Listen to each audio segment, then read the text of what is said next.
teman-teman semua. Jadi hari ini dan setiap hari Rabu jam 8 sampai 9 pagi kita akan live bersama Pak Budi Isman. Nah, kita akan bahas semua pertanyaan teman-teman soal bisnis gitu. Jadi tanya apa aja boleh tanpa topik spesifik ya Pak ya. Ya, tapi kan sudah kita kumpulkan morning Pak Baskoro juga, ada Coach Fahmi juga saya lihat, ada Mbak Tia juga, ada Bosman juga kayaknya ada tuh, Mbak Yuyun. Nah ini kayaknya pertanyaan pertama mungkin mau dijawab. Iya, betul. Nah, kemarin kita sudah terima 7 pertanyaan dan tadi Mama ada 4 lagi Pak. Jadi total ada 11 pertanyaan yang masuk. Gitu. Oke, kita coba jawab yang sebisa kita ya. Oke, kita mulai ya Pak ya. Jadi dari pertanyaan dari Mbak Yuyun Anwar, adakah checklist sederhana untuk bisa dijadikan panduan teman-teman UKM kuliner memilih divergensi, konvergensi, atau harus pivot nih dalam proses pengambilan keputusan? Oke, terima kasih Mbak Yuyun juga dan teman-teman semuanya yang hadir pagi ini. Memang hari Senin dan Rabu Bisnis ID sudah menetapkanlah waktu ya untuk bisa tanya jawab, karena kadang-kadang di live biasa dengan tamu mungkin agak sulit menjawabnya. Jadi kita khusus waktunya setiap Senin dan Rabu jam 8 pagi ya. Kita adakan tanya jawab, dan tanya jawabnya ini tentunya ada pertanyaan-pertanyaan yang sudah dikumpulkan oleh Bisnis ID, baik melalui feed mereka maupun dengan feed saya semalam. Jadi kita mulai aja dulu dengan tanya ke Mbak Yuyun, adakah parameter-parameter tertentu yang bisa memberikan indikasi untuk teman-teman bisnis itu, apakah dia harus pivot atau divergent namanya, atau convergent ya. Nah, itu ya saya jelaskan dulu. Kadang-kadang kan nggak ngerti juga orang apa itu divergent dan convergent gitu ya. Jadi di dalam Mas Rex juga hadir, terima kasih Mas Rex juga. Oke, banyak yang hadir nih, wah ini toko-toko semua nih.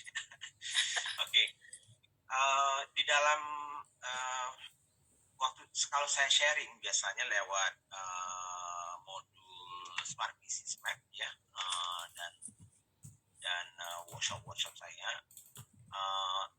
karena itu adalah sebuah fondasi, makanya saya simplifikasikan cara teman-teman melihat bagaimana kalau misalnya bisnisnya itu kurang jalan yang ada sekarang ini ya. Jadi misalnya dia sudah berusaha membangun bisnisnya, diizinkan itu ya Mas Rex ya. Tentunya misalnya kalau bisnisnya tidak jalan, apapun alasannya. Nah, nanti tentunya mungkin orang akan bertanya nih, kalau misalnya nggak jalan karena kondisi sekarang itu bagaimana kan itu.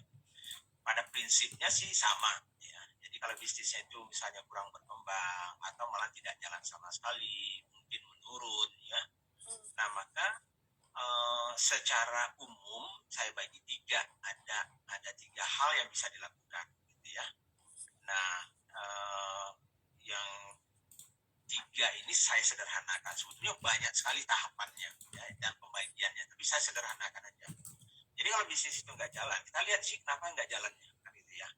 Jadi misalnya dari sisi kategori bisnisnya itu bagaimana, apakah kategorinya masih bisa berkembang atau tidak, potensinya seperti apa, atau malahan kompetisinya di kategori itu sudah banyak banget gitu, dan kebetulan kita misalnya nggak kuat misalnya, atau kita kuat di situ sebetulnya, tetapi mungkin bisnisnya kategorinya memang lagi menurun ya. Jadi banyak.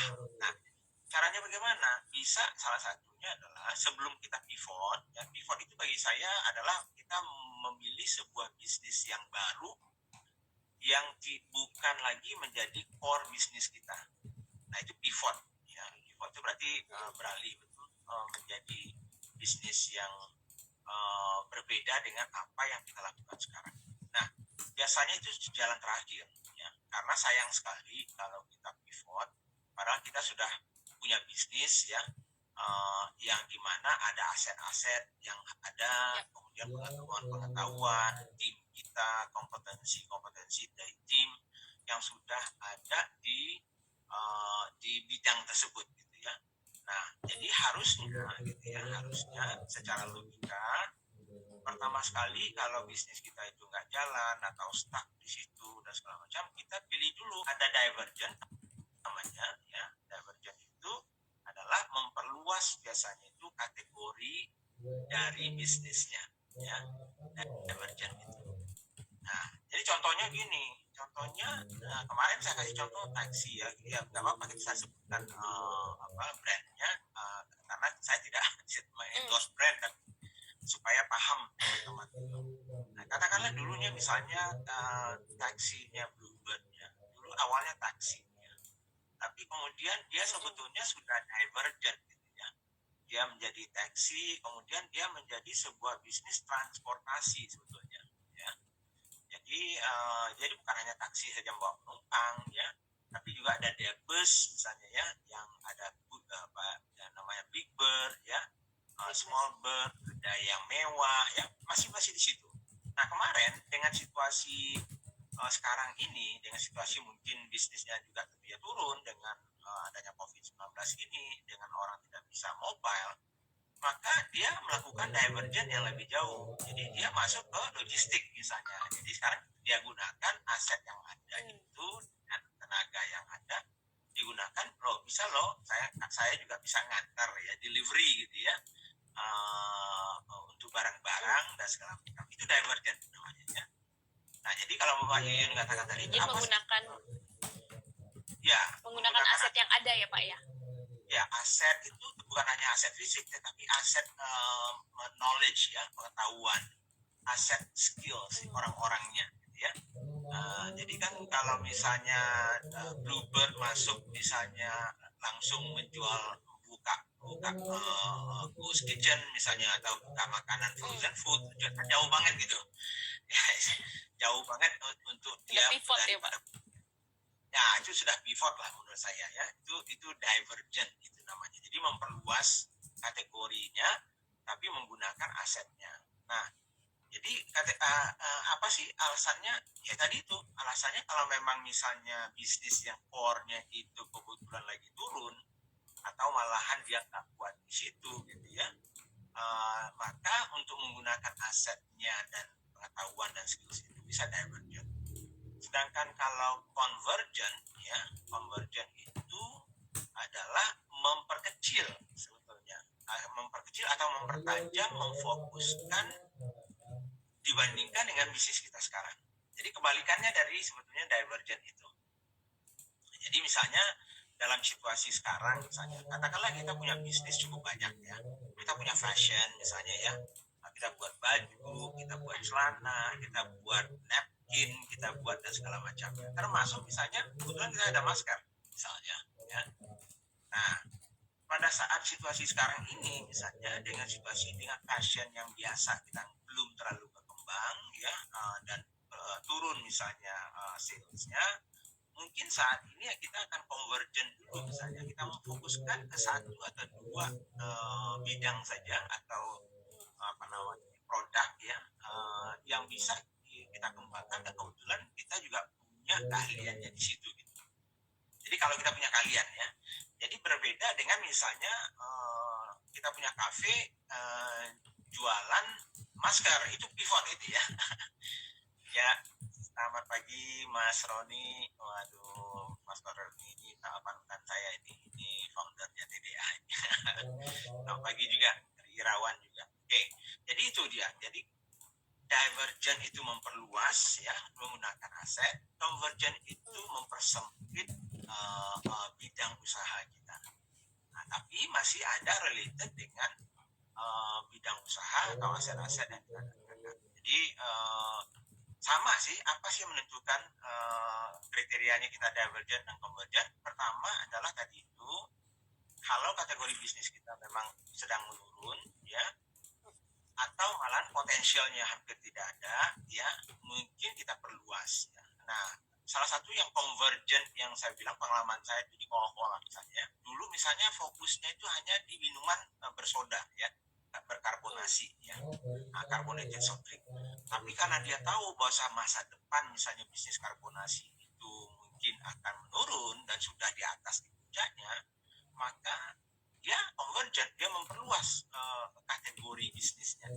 bukan hanya kategori carbonated soft drink, tapi dia masuk ke misalnya non alcoholic ready to drink. Jadi minuman yang siap minum tapi di luar dari yang alkohol. Jadi itu kategorinya diperluas. Jadi artinya apa?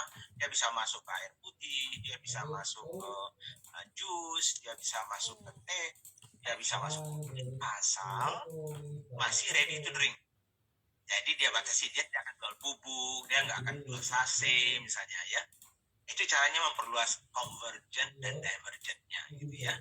Jadi itu Mbak Yuyun ya. Jadi salah satunya yang harus kita inikan ya, yang harus kita perhatikan itu pasti pertama core bisnis kita situasinya sedang memang tidak bisa jalan apapun alasan. Maka ada dua kemungkinan di luar dari pivot tadi. Jadi pivot itu bagi saya terakhir aja. Ya. Oke, itu dulu. Oke, yang kedua apa? Oke, pertanyaan yang kedua, mungkin tadi pertanyaannya juga menjawab ada dari Coffee Cafe, Pak. Kami bergerak dalam dunia F&B, strategi apa yang harus digunakan agar bisnis kami tetap berjalan? Ya. Jadi mungkin saya tambahkan aja kalau misalnya dalam coffee ini, bisnis F&B ini, tentunya masalahnya kan sekarang ini kan masalah mobilitas. Ya. Jadi nggak bisa orang datang nggak bisa ya, bukan nggak mau, ya mudah-mudahan bisnisnya kebetulan misalnya demand-nya masih ada ya. Jadi ujung-ujungnya masalah channel distribusi, bagaimana kita mendekatkan diri ke konsumen kita atau memberikan kesempatan ke konsumen kita bisa membeli, kan itu isinya ya.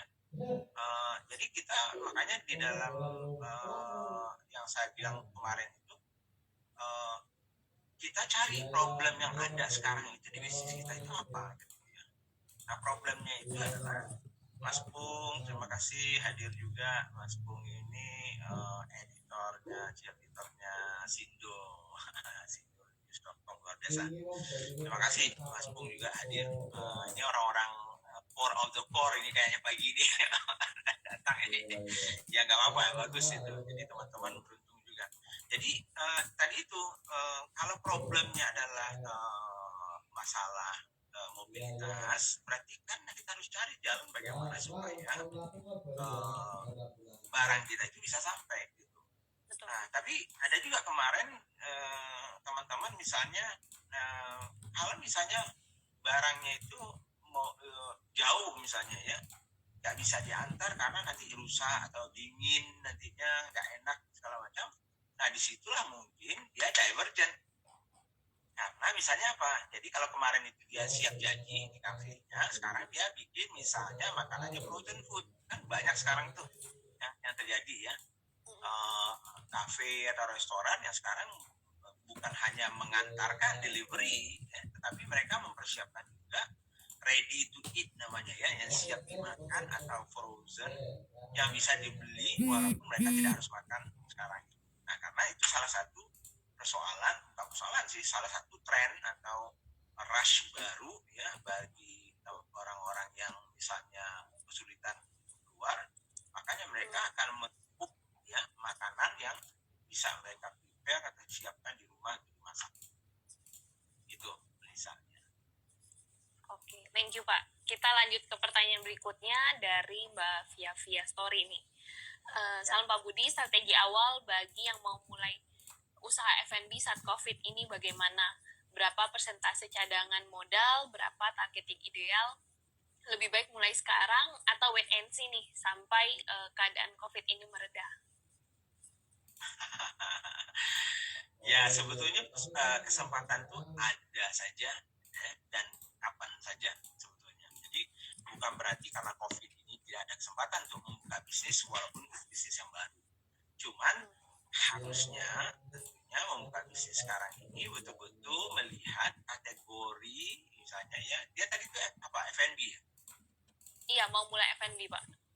Oke, jadi katakanlah dia pilih kategorinya F&B. Tentunya kalau dalam kondisi sekarang kalau dia mau buka F&B, food and beverage, ya jangan buka yang offline dong kan gitu ya. Jangan Iya. buka kafe tempat orang dine in atau orang makan di tempat, ya goblok banget kita kalau mau pakai yang begitu kan itu ya. Jadi artinya kalau mau F&B, jadi kategorinya F&B, lalu diperkecil nih F&B-nya F&B apa nih?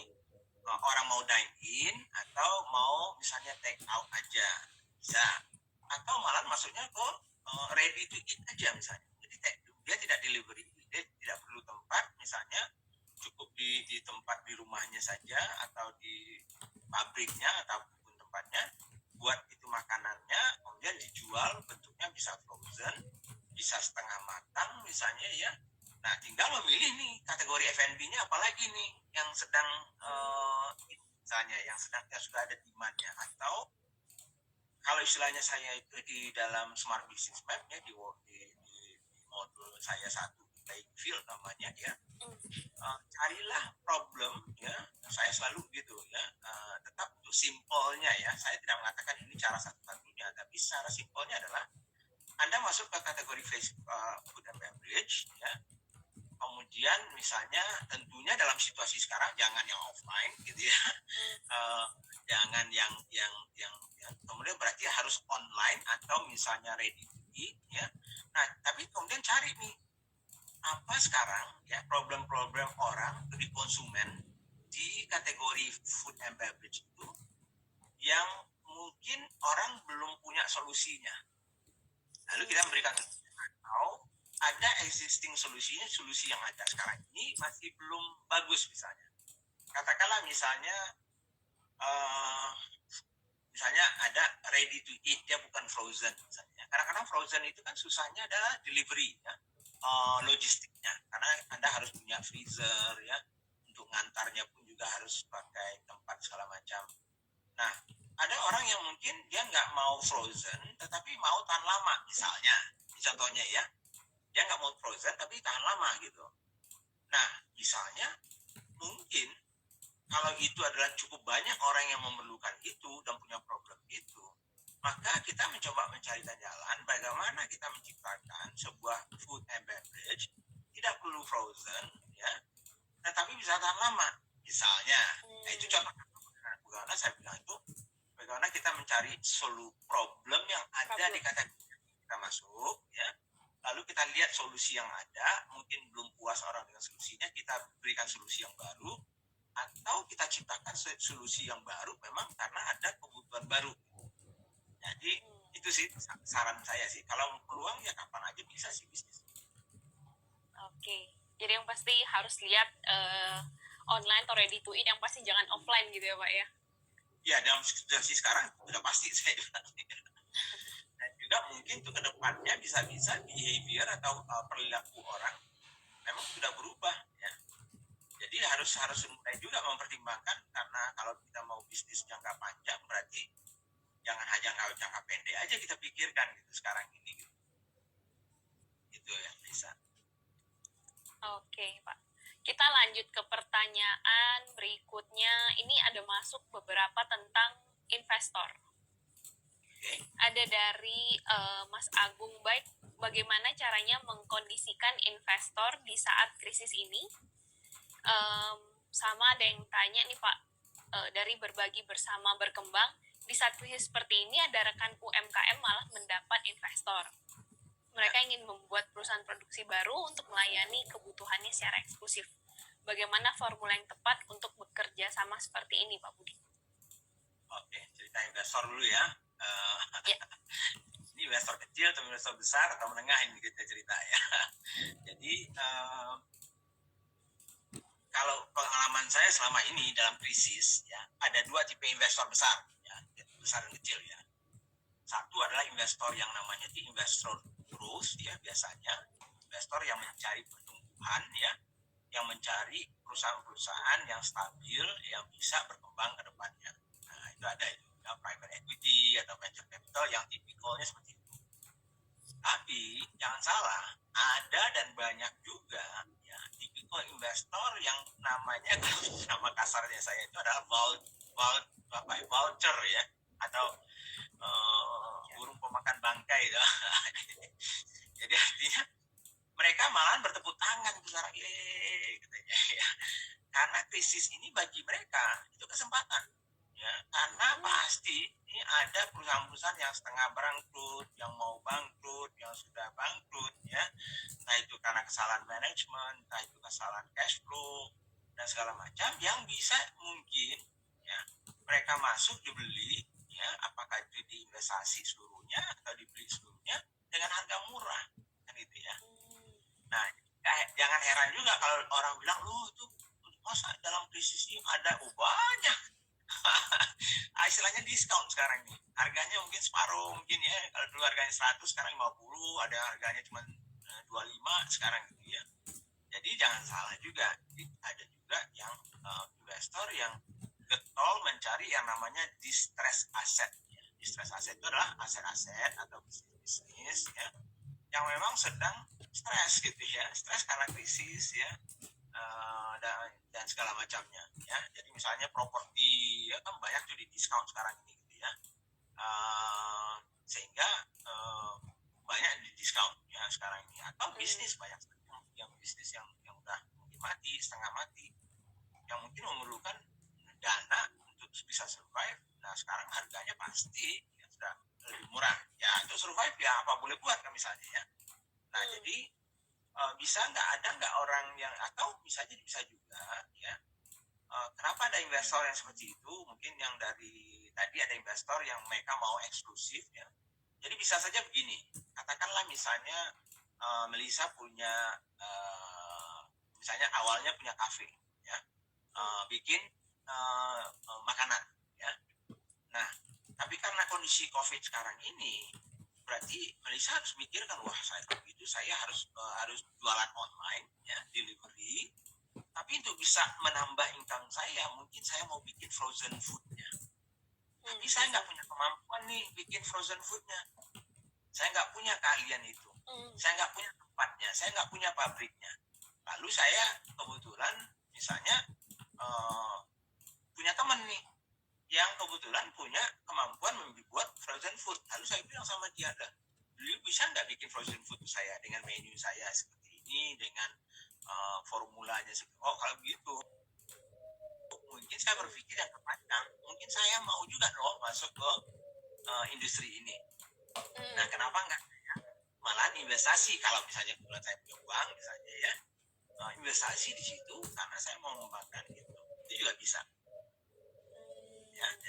Cerita investor ya itu dia tuh, tipe investor sekarang yang lagi wait and see itu biasanya adalah investor yang lebih prudent ya, yang lebih mencari pertumbuhan ya, mencari bisnis yang sedang bagus.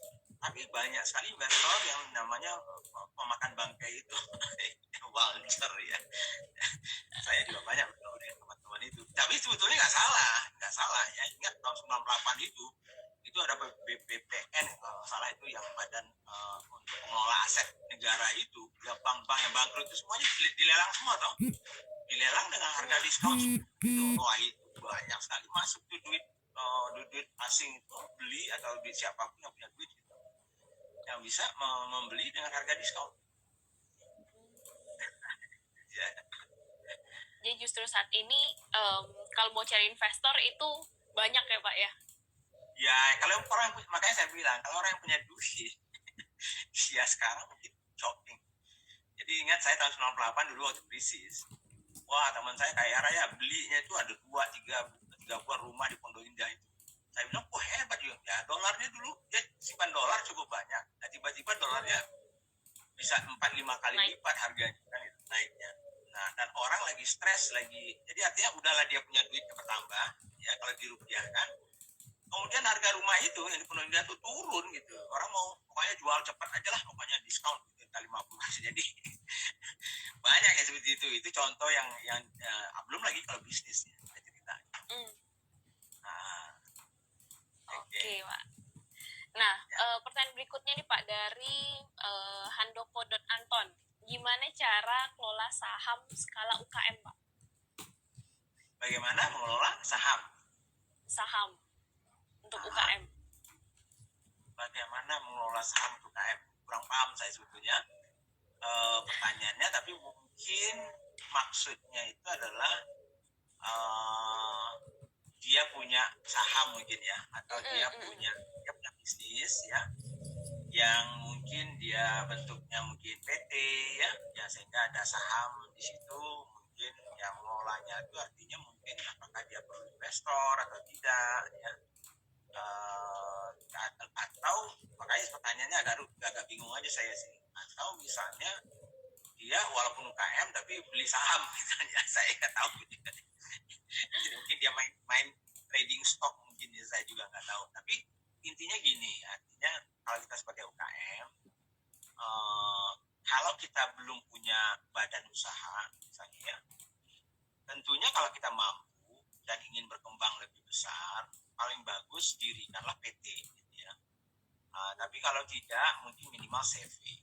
Kalau nggak juga mampu, ya mungkin badan usaha bentuknya apa namanya ya, UD atau badan usaha dagang ya, itu juga bisa. Intinya buatlah badan usaha yang resmi gitu ya, sehingga suatu saat pada saat kita ingin berpartner atau misalnya mencari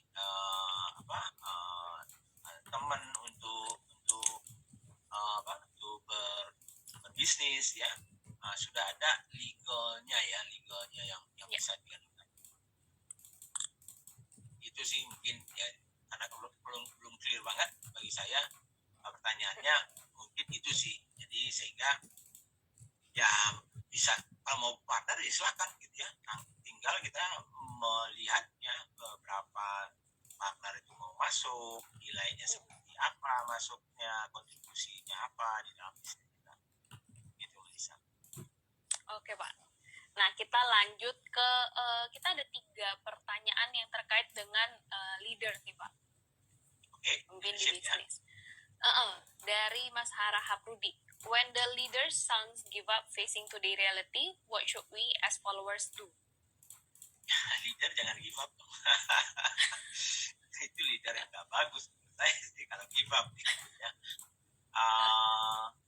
Kalau ya pertanyaannya mau diapain leadernya, atau kita sebagai sebagai Kita sebagai followernya nih Pak. Oke. Nanti catat juga ada pertanyaan-pertanyaan yang sekarang ada ya, Lisa ya. Iya.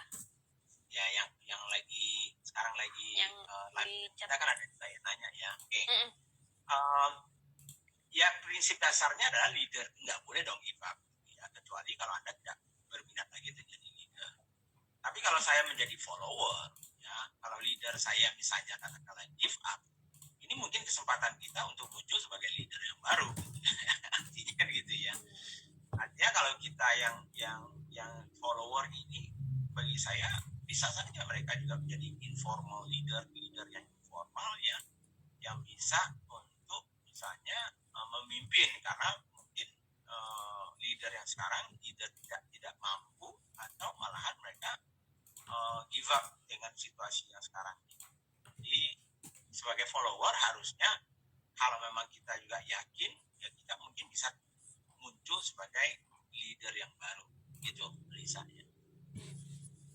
Baik Pak. Nah pertanyaan berikutnya, Defudio.official, apa kriteria yang harus dimiliki oleh seorang business leader Pak?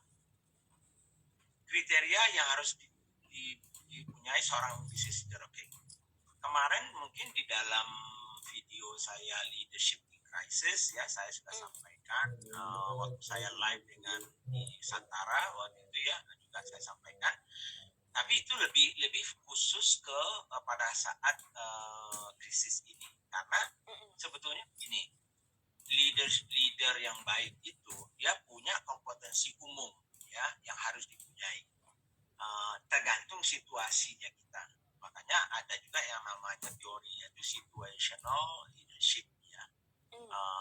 Jadi situasi yang berbeda membutuhkan orang-orang yang berbeda. Nah di situasi krisis ini mungkin ada leader-leader yang memang harus mempunyai kekuatan skills karakter tertentu. Makanya saya namakan leadership in crisis. Tetapi secara umum ya, leader itu harus punya yang saya namakan key competencies ya, plus soal karakter dan attitude-nya yang pas gitu ya.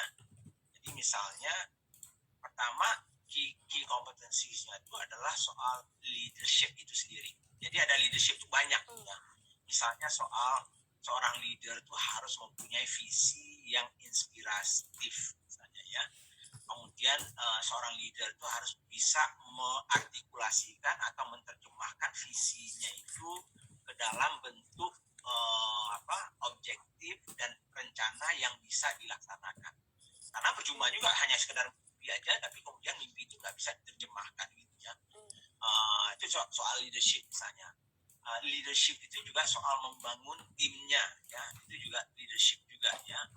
Seorang leader harusnya adalah empowering gitu ya, memberdayakan ya, sehingga dia bisa menciptakan ya dan memberikan pengalaman-pengalaman sehingga followernya bisa suatu saat bisa menjadi leader-leader yang baru misalnya. Itu leadership skills ya. Kemudian ada yang namanya managerial skill. Jadi seorang leader itu selain dari punya leadership skills, tapi juga punya managerial skills. Nah, managerial skills ini lebih ke science-nya atau yang lebih tekniknya. Tapi seorang leader itu perlu nggak? Perlu banget gitu ya. Makanya leader manager itu sekarang lagi populer gitu. Kalau dulu mungkin zaman dulu itu leader itu dengan manager itu seolah-olah terpisah gitu. Leader itu hanya memikirkan visi jangka panjang segala macam, sedangkan yang manajer itu yang operasional. Zaman sekarang nggak bisa. Zaman sekarang itu yang populer itulah leader manager, leader yang juga mau sing-sing lengan tangan, ya mau bekerja ke bawah, bisa ke bawah dan segala macam, tapi juga mempunyai visi leadership ke atasnya gitu ya. Jadi managerial skills apa saja? Misalnya contohnya yang basic saja tentunya perencanaan. Ya kan itu adalah skill seorang manajer. Bisa nggak Anda merencanakan ya apa yang sudah visi yang ada itu gitu, kemudian dibuatkan actionable plan namanya ya, yang rencana yang bisa di action, dieksekusi. Makanya ada juga video saya soal eksekusi ya. Nah, betul. Ya karena itu semuanya bersangkutan gitu ya. Jadi nggak bisa kita hanya planning aja tapi nggak ada eksekusi yang bagus. Jadi selain dari kita punya skills dan kompetensi untuk merencanakan, berarti seorang leader yang baik juga harus bisa mempunyai kemampuan untuk membangun timnya untuk mengeksekusi apa yang rencanakan itu. Jadi eksekusi, monitoring, evaluasi ya, itu adalah managerial skills ya. People management ya, communication gitu ya, adalah managerial skills ya. Makanya salah satu yang paling menonjol di dalam masa krisis ini yang saya ambil itu adalah communication misalnya. Karena di dalam harus strong banget seorang leader itu misalnya dalam komunikasi, terutama di masa krisis ini. Nah, kemudian apa lagi? Jadi tadi ada leadership, kompetensinya, ada managerial, kemudian ada namanya business skills, ya, business kompetensi namanya seorang leader ya. Nah, business kompetensi itu misalnya kemampuan dia membaca laporan keuangan misalnya ya, itu adalah skills ya. Jadi seorang leader itu nggak mungkin nggak, kemarin saya dengar ada sih kita marah-marah ada direksi BUMN yang nggak bisa baca laporan keuangan. Wah, saya bilang itu direksinya diganti aja itu. Jadi belum siap jadi direksi itu. Jadi itu salah satu kemampuan misalnya ya. Lalu misalnya melihat sesuatu itu dari kacamata holistik atau helicopter view ya, itu business skills juga gitu ya. Apalagi misalnya problem solving misalnya, itu adalah business skill. Jadi itu yang basic. Jadi banyak lagi itu sebetulnya. Jadi nah kemudian terakhir leadership itu harus mempunyai karakter dan attitude yang memang tepat bagi seorang leader ya. Jadi misalnya tadi itu never give up itu, kalau ada leader yang give up itu bukan karakter dan attitude-nya si leader itu. Kemudian misalnya positive thinking misalnya ya, itu adalah attitude dan karakter ya yang harus dipunyai misalnya. Kemudian mau menerima perbedaan misalnya, perbedaan pendapat, itu adalah karakter dan attitude yang harusnya dipunyai seorang leader. Nggak bisa leader tuh mengatakan pokoknya gua aja yang benar gitu, lu kagak benar, nggak mau dengar lo, nggak mau beda pendapat pokoknya. Wah, kalau gitu setiap meeting ditanya orang apa gimana, ada pendapat nggak ada, diam itu. Nah, karena ya kita nggak punya karakter yang memberikan kesempatan ke orang misalnya berbeda pendapat gitu. Nah, kalau setiap berbeda pendapat kita di tempat Hawk dan Smash, ya akhirnya enggak. Jadi banyak lagi karakter-karakter yang sebetulnya yang dipunyai ya, harusnya dipunyai oleh seorang leader gitu ya. Leader. Itu soal leadership yang tadi itu, Alisa. Ya. Oke, very clear Pak. Oke, nah mungkin kita lanjut ke pertanyaan yang ada di live chat ya Pak ya. Ya, betul. Oke, pertanyaan dari tadi ada yang soal logistik dari Pak Randy Chandra. Bagaimana dengan bisnis logistik B2B di kondisi sekarang Pak? Mau divergent dengan customer baru B2B, ada potensi tempo tidak terbayar di kondisi sekarang. Ya, B2B ya, logistik ya tergantung juga sih. Pertama tentunya kita harus mencari customer ya, karena B2B itu kan sama lah, tapi customernya itu adalah institusi ya. Jadi dan institusi biasanya pasti bayarannya ada temponya, biasanya itu sudah wajar ya. Jadi tentunya jalan satu-satunya adalah mencari bisnis yang memang dalam kondisi sekarang ini masih mampu, jadi bonafit ya untuk melakukan pembayarannya. Dan tergantung juga kita. Kalau cash flow kita memang tidak mampu, ya tentunya kita harus mencari yang ketengan istilahnya saya kan ya. Jadi misalnya itulah yang namanya mungkin kita juga divergent itu tadi itu. Kalau divergent tadi itu salah satunya adalah divergent terhadap bisnisnya gitu ya. Sekarang ini divergent dalam arti customernya. Jadi kalau customernya kemarin misalnya hanya B2B biasa ya, sekarang ini ya apa yang dilakukan misalnya Bluebird itu malah mencari customer retail kan ya. Jadi dia tidak mencari customer yang B2B-nya, malahan ya mereka malahan mau bersaing dengan GoBox misalnya ya, dengan delivery yang lain. Nah mungkin saja juga tadi itu pertanyaannya adalah yang B2B-nya harus mulai mencari, yang pertama tentunya mencari di bisnis-bisnis yang masih layak ya, yang mungkin bonafit dan tidak akan mungkin ingkar janjinya. Kemudian setelah itu mungkin juga mencari celah baru yang saya bilang tadi itu adalah celah-celah di mana B2B yang lebih ke retail gitu ya. Cuman ya kadang-kadang itulah kalau tergantung aset yang kita punya.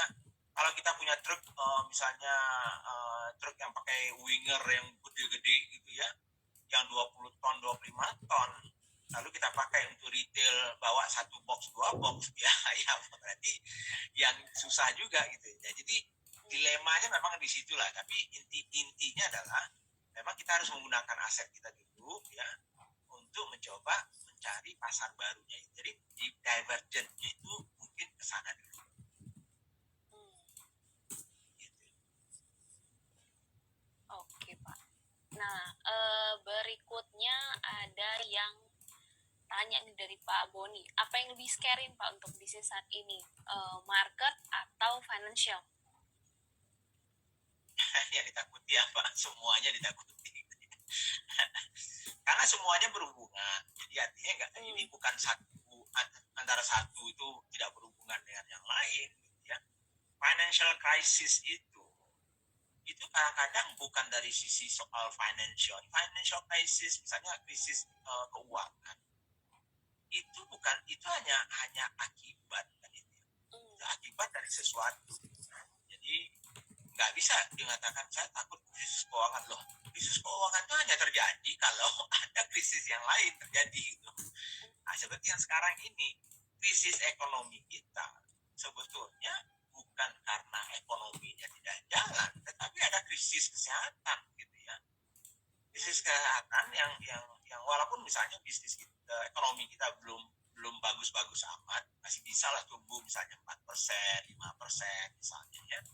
Tapi dengan sekarang minus mungkin ya. Tapi kenapa? Karena ekonominya nggak bisa jalan karena ada krisis kesehatan gitu ya. Nah, karena ada krisis kesehatan, ada masalah krisis ekonomi. Karena ada masalah krisis ekonomi, pasti ada krisis finansial gitu jadinya ya. Jadi pasti berhubungan ya, nggak bisa dia salah satunya. Misalnya kita mau ekspor nggak bisa, sehingga devisa kita nggak dapat. Nah, devisa nggak ada, cadangannya mengakibatkan rupiah kita pasti melemah. Nah, begitu rupiah melemah, masalah lagi. Yang impor barang mahal jadinya. Sedangkan yang mau ekspor walaupun bagus dalam rupiah yang lemah, tetapi dia nggak bisa ekspor atau permintaan enggak. Jadi ini semacam lingkaran setan. Jadi yang bisa kita lakukan adalah short term itu apa, ya survivalnya apa, mungkin dalam 3 bulan ini, 3 bulan berikutnya kita defend ya apa yang kita bisa survive itu.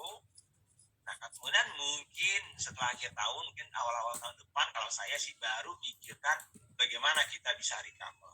Ya, saya nggak yakin sih kita bisa recover ya di tahun ini.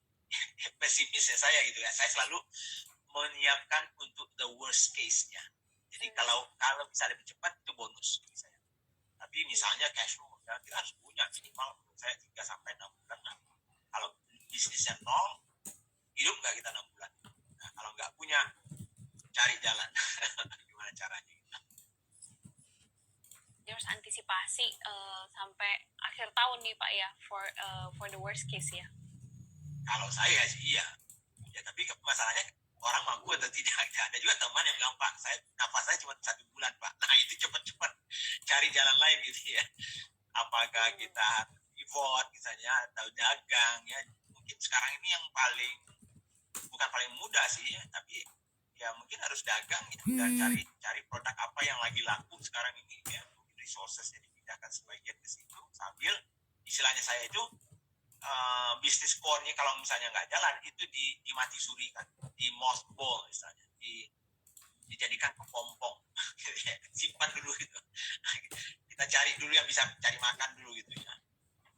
Dari situ, nah baru kalau memang potensial itu yang tadi yang jadi kepompong itu masih bisa hidup lagi menjadi kupu-kupu baru, kupu-kupu baru, ya itu disiapkan. Itu menurut saya sih. Oke Pak, kita next question dari Muhammad Barik. Buka usaha retail offline apotek apakah efektif di pandemi COVID ini Pak? Apotek itu kalau dilihat dari kategori bisnis yang terganggu atau tidak ya, saya melihat tetap terganggu ya apotek itu ya, yang offline ya, karena tadi itu orang nggak bisa datang. Tapi sebetulnya kebutuhannya produk-produk yang dijual di apotek itu harusnya bagus di sekarang ini, terutama kalau kita bisa menyediakan produk-produk yang memang direct atau langsung berhubungan dengan masalah pandemi yang sekarang ini ya. Nah, jadi kalau saran saya adalah kalaupun mau buka offline, ya mungkin hati-hati banget ya, investasinya kalau bisa ya kecil saja. Produk yang di carry pun menurut saya harusnya lebih ke fokus ke yang directly berhubungan dengan pandemi ini, atau misalnya hal-hal yang bisa membantu orang menjadi sehat ya, seperti nutrisi ya, sehingga stok-stok lain dikecilkan, tapi kemudian harus di offline itu harus disiapkan juga online-nya, delivery-nya ya.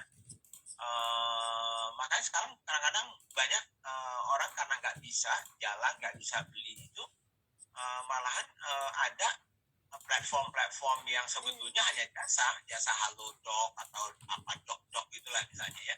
Sekarang malah jualan obat ya, gitu.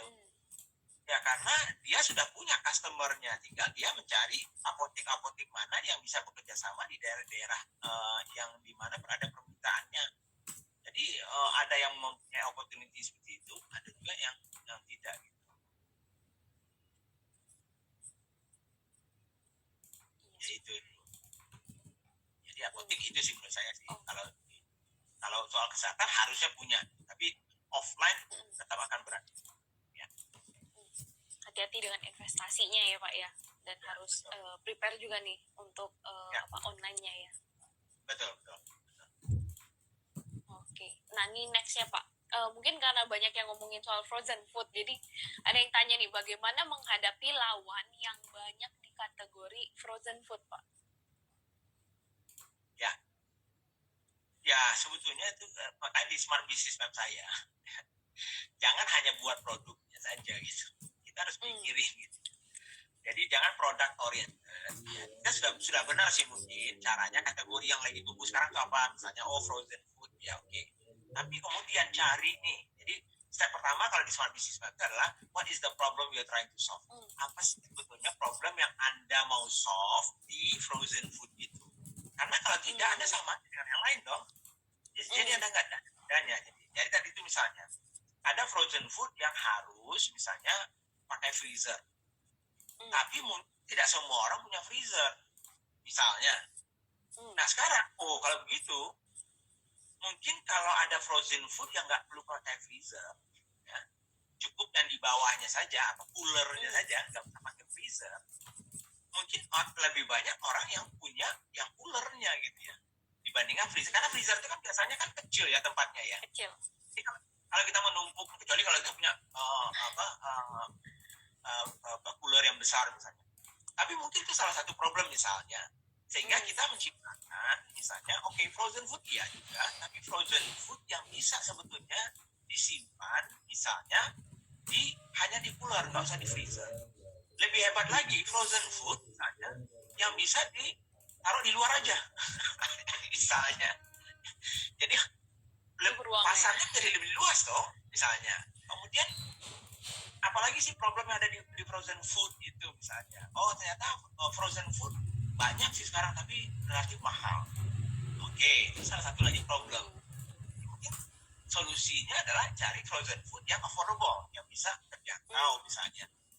Jadi banyak hal, jadi bukan hanya sekedar orang frozen food kita buat frozen food, tapi kita nggak jelas misalnya ya.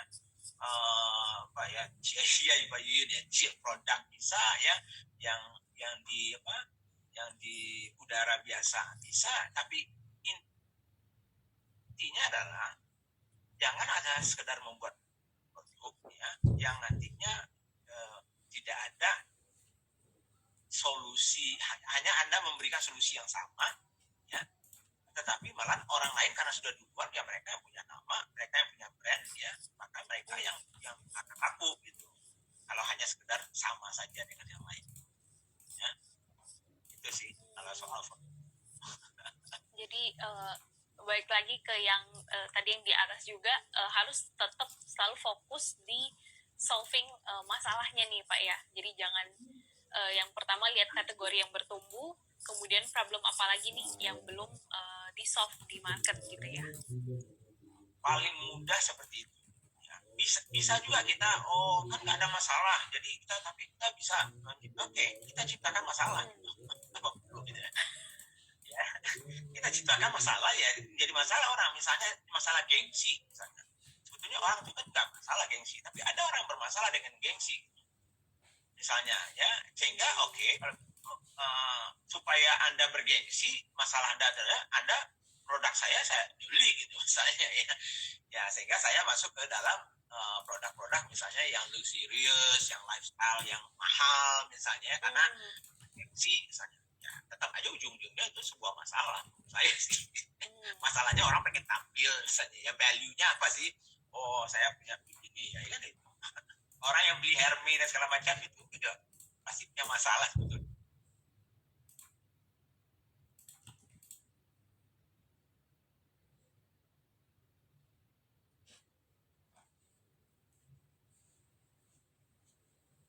Ya kan itu.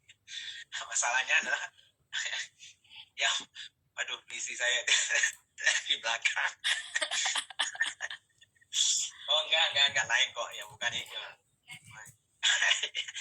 Oke, itu Melisa. Ya.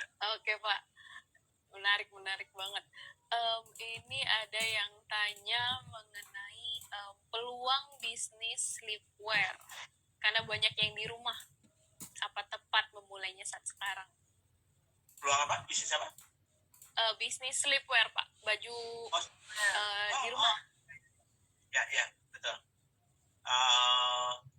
Kalau misalnya sleepwear ya, itu sebetulnya menarik ya. Makanya perubahan yang ada sekarang karena orang masih banyak di rumah ya, harus kita mulai memperhatikan nih perilaku orang di rumah ini apa masalah-masalah yang terjadi kan gitu ya. Misalnya tadi itu soal baju ya, sleepwear ya. Jadi misalnya kan nggak mungkin orang tidur aja 24 jam kan, nggak juga. Tapi mungkin tadi maksudnya adalah sekarang ini karena orang banyak di rumah ya, kalau kemarin itu cuma daster doang yang biasa-biasa, sekarang ini pengen tampil lah sedikit beda ya, tetap cantik walaupun dalam daster misalnya. Sehingga kita memakai daster yang berbeda itu bisa ya. Atau malahan misalnya baju rumah tapi serasa kantor misalnya saya nggak tahu karena kadang-kadang kan misalnya bahannya daster tapi kita kerah kerja gitu di rumah, kita kerja rumah pakai daster itu pasti produktivitasnya biasanya turun menurut saya sih, karena kita nggak merasakan seperti kerja di kantor gitu ya. Malahan ada research baru yang saya lihat di CNN dan Bloomberg ya, saya lihat tadi itu di Amerika atau di Eropa itu, bahwa banyak orang merasa bahwa tidak produktif, malahan work from home itu malah stressful karena nggak jelas gitu. Malah banyak sekali mereka pengen kembali bekerja seperti biasa gitu. Nah lucu juga sih. Jadi ini pro dan kontra sih, sekarang saya nggak tahu yang mana sih, nanti kita lihat aja perubahan ini. Tapi intinya adalah apapun yang perubahan yang dilakukan karena orang banyak di rumah, coba lihat kegiatan orang di rumah 24 jam itu, mungkin ada peluang bisnis kita di sini. Oke, sekarang udah jam 8.54, kita ke satu pertanyaan terakhir kali ya Pak ya? Ya. Oke, dari Pak Andrea Igamu. Gimana dengan bisnis hotel sekarang Pak? Paling terdampak, apakah sudah saatnya pivot? Pivot apa yang paling tepat? Oke, pivot tadi ingat ya, pivot itu berarti Anda keluar dari core bisnisnya, ya kan itu ya.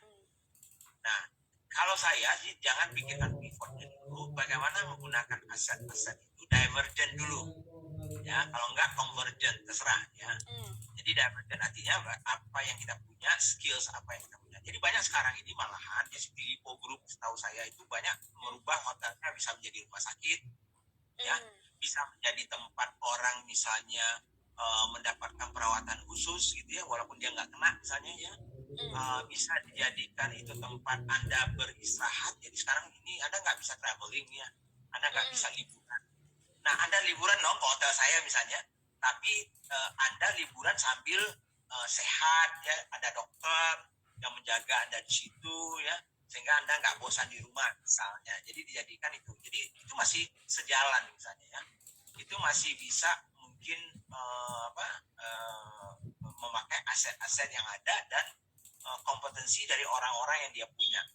Tapi kalau memang itu nggak ada kesempatan dan Anda nggak bisa melakukan itu, maka ya pivot itu salah satu jalan ya, tuh harus survive itu dulu.